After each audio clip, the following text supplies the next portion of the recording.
नमः शिवाय। कामिका एकादशी आ रही है, 20 जुलाई को है कि 21 जुलाई को है।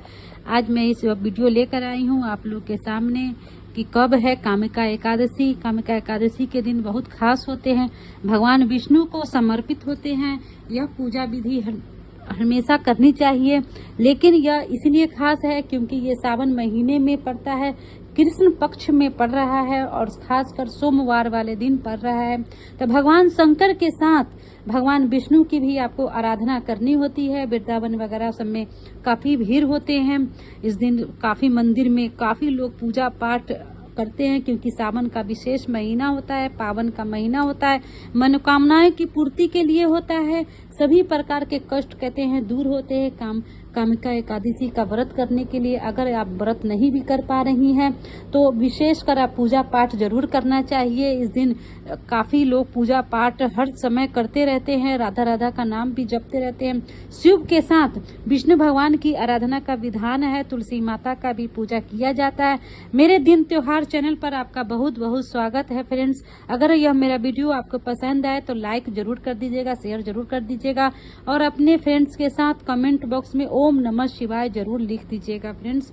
चलिए वीडियो शुरू करते हैं। मैं पूजा विधि के बारे में बताऊंगी और पूजा मुहूर्त के बारे में बताऊंगी, पारण कब है ये भी मैं आपको इस वीडियो में लेकर आई हूँ। कामिका एकादशी का दान पुण्य का भी बेहद महत्वपूर्ण माना जाता है, इसमें दान पुण्य जरूर करना चाहिए। कहते हैं सावन मास के कामिका एकादशी पर आप विशेष दान पुण्य किया जाता है, तो जो व्यक्ति दान पुण्य करना चाहते हैं इसमें जरूर करना चाहिए। थोड़े बहुत ब्राह्मण को देने चाहिए, दान पुण्य वगैरह कपड़े वगैरह जो भी होते हैं, दक्षिणा वगैरह जरूर देना चाहिए।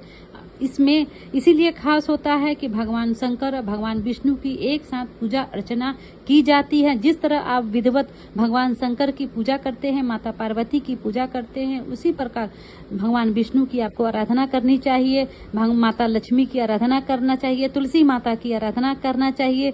वृंदावन में तो ये तो खास त्योहार होते हैं, वहाँ तो मंदिरों में भीड़ होती है, पूजा अर्चना काफी करते हैं लोग। सुबह शाम जप तप करना चाहिए और आप आराधना कर पाए। अगर आपका स्वास्थ्य अच्छा है, अगर आपका स्वास्थ्य में कोई तरह का बीमारी नहीं है तो आप फास्ट जरूर रखें। फास्ट रखने से भी सभी पापों को कहते हैं मुक्ति मिलती है, जितने भी रोग दोष हो जाते हैं वो दूर हो जाते हैं, घर में क्लेश भी दूर होता है कामिका एकादशी का व्रत करने से ही। इसलिए बेहद खास है फ्रेंड्स, जरूर आपको करना चाहिए। मैं पूजा विधि के बारे में आपको बताऊंगी। इस पूजा विधि कामिका एकादशी में आपको कैसे करना चाहिए। आपको सर्वप्रथम नहा धोकर आपको निवृत्त होकर भगवान का संकल्प लेने के बाद भगवान की एक चौकी लगाकर पीले वस्त्र आपको रखकर, भगवान लड्डू गोपाल है तो आपको लड्डू गोपाल को आपको रखना चाहिए, नहीं तो कोई भी आपको अगर फोटो वगैरह है भगवान की तो आप उसमें पूजा कर सकते हैं। भगवान को फल वगैरह का आपको भोग लगाने होते हैं। इस दिन विशेष कर चावल नहीं खाया जाता है। आप लोग को पता है एकादशी वाले दिन चावल नहीं खाना चाहिए, तो इस चीज का आप लोग ध्यान रखिएगा। कोई भी भोग अगर आप लगा रही हैं तो उसमें तुलसी दल जरूर होना चाहिए, क्योंकि तुलसी विष्णु भगवान को बेहद प्यारे होते हैं। बिना तुलसी के वो भोग प्रसाद नहीं ग्रहण करते हैं, तो इस चीज का आप लोग ध्यान रखिएगा। और बाद में आपको कथा पढ़नी होती है। कथा पढ़ने के बाद आपको चालीसा का पाठ करना होता है और आरती करनी होती है भगवान विष्णु की। साथ में शंकर भगवान की भी आपको आरती करनी होती है, क्योंकि शंकर भगवान के साथ साथ विष्णु भगवान की भी आरती होनी है, क्योंकि इसी दौरान सोमवार वाला दिन, ये दूसरी सोमवारी वाला दिन पड़ रहा है, तो आपको भोलेनाथ के साथ साथ विष्णु भगवान का भी आराधना करना होता है। तो इस चीज का आप लोग ध्यान रखिएगा फ्रेंड्स कि आपको कोई भी पूजा पाठ में किसी प्रकार की अगर कुछ कमी हो गई होगी तो इसके लिए क्षमा प्रार्थना मांगनी होती है। बाद में आरती भोग सब कुछ लगाना होता है। फिर उसके बाद अगले दिन इसका पारण होता है। अगर आप व्रत में है तो अगले दिन इसका पारण करिएगा। पारण अगले दिन का मुहूर्त है, 22 जुलाई को पारण किया जाता है, तो 22 जुलाई को आप पारण आपको करना है फ्रेंड्स। अब मैं आपको कुछ सामग्री के बारे में मैं बताऊंगी कि पूजा विधि में क्या सामग्री लगते हैं, क्या नहीं लगते हैं। भगवान शंकर के साथ भगवान विष्णु की भी आपको, जिस तरह शंकर भगवान को आपको बेलपत्र, धतूरा, भांग ये सब चढ़ते हैं, उसी तरह भगवान विष्णु की भी आपको आराधना करनी है। उसी तरह भगवान विष्णु को भी तुलसी दल रख कर भोग प्रसाद मीठे में सब कुछ आपको रखना है, फल रखने हैं, चावल नहीं रखना है, और आरती उरती सब चीज का व्यवस्था पहले से ही कर लें, फिर जाके पूजा कर लें।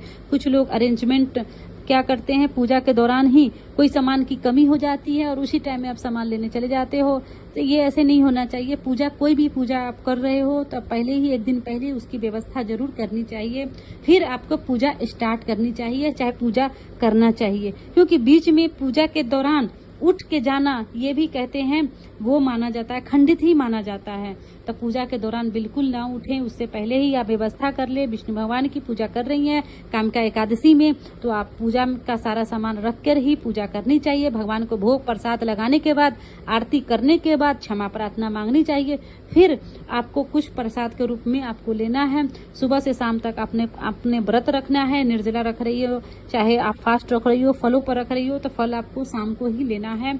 कुछ मीठे का भोग लेना है तो मीठे का भोग भी आप शाम को ले सकती हैं। अगर आप बीमार है तो आप एक टाइम का खाना खा सकती हैं। फ्रेंड्स, इस चीज का आप लोग ध्यान रखिएगा।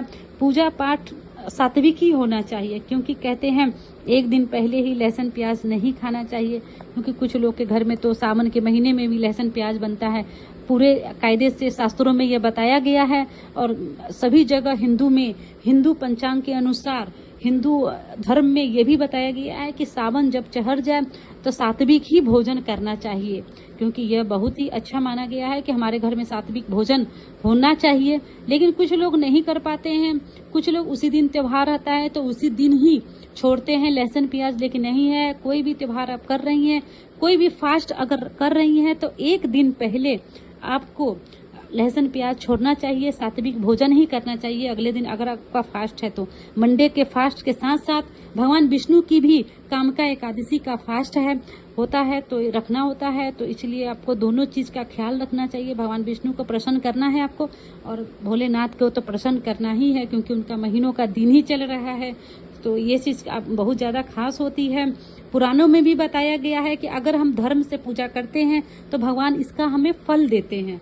अगर आप धर्म से नहीं पूजा करेंगी तो भगवान शायद इसका फल न दे पाए, और हम सोचते रहते हैं कि अरे हमने इतना पूजा पाठ किया और भगवान हमारे क्यों नहीं सुनते हैं। इसीलिए नहीं सुनते हैं कि हम धर्म से चले ही नहीं है, स्वच्छता के साथ चले ही नहीं है, कुछ न कुछ गड़बड़ी करते ही जाते हैं। तो इसलिए इस चीज का आप लोग बिल्कुल ध्यान रखें, थोड़ा ही पूजा पाठ करें। जरूरी नहीं है कि आपको 4 घंटा बैठ के पूजा पाठ में बैठना है, करना है कि भाई हम 4 घंटा बैठ रहे हैं। नहीं, आप कम से कम 15-20 मिनट ही बैठे, लेकिन सच्चे मन से बैठे।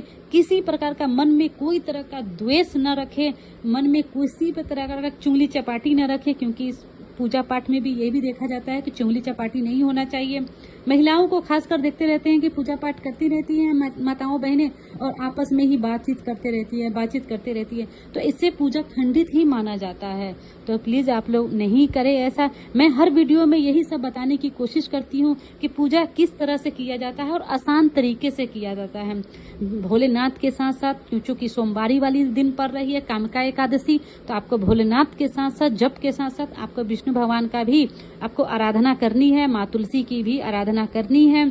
इस चीज का आप लोग ध्यान रखिएगा। अब मैं आपको ये बताऊंगी कामिका एकादशी कब है, पूजा का क्या मुहूर्त है, ये आप जाने फ्रेंड्स।